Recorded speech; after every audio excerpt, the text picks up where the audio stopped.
wanted to, focus on how you are solving so many things out there. And we are aware, Chris, that well, the CISO role is sort of enigmatic for us. We think that yeah, we understand it's a dynamic role. It keeps evolving. Probably this role has seen the most evolution over last couple of decades.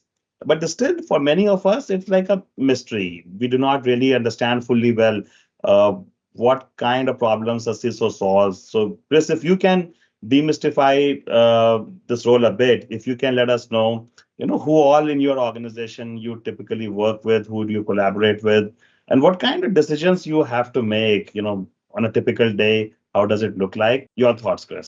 Yeah, no, it is a really it's an interesting question, and like you said, Mohit, it's one that's evolved just as much as the CISO job has evolved.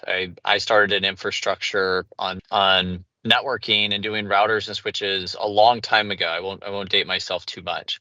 And at the time, there were very few organizations with CISOs, and those that did have that responsibility, even by a different name, it was really about access management. It was really about assigning someone an email address and a username and a password. And that was when compliance was all the rage. Now my days have dramatically shifted. I still think about compliance. It's still a must-have within the program, but it's really changed since then. You have to have a security program that allows compliance to be as easy as possible, in other words. So on any given day, let's see, my world is obviously meeting with the team, making sure that our projects and our operations are continuing to move us forward and keep things protected as much as possible, or keep things calm as much as possible.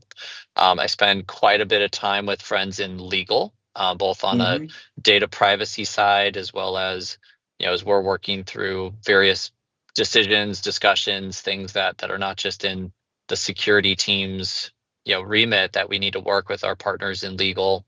So spend a lot of time with the general counsel and their deputies.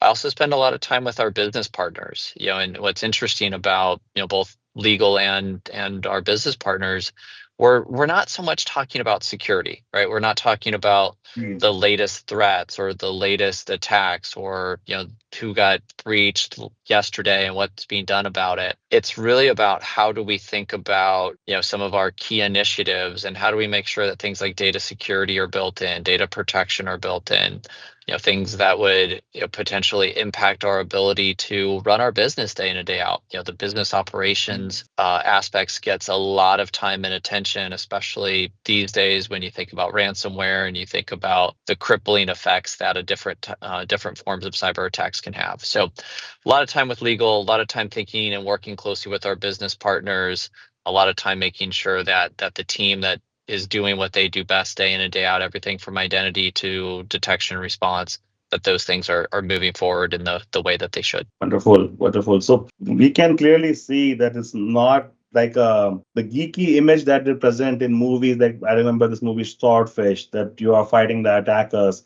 So it's no longer that. It's more aligned with the business. CISO is actually a leader who is driving business.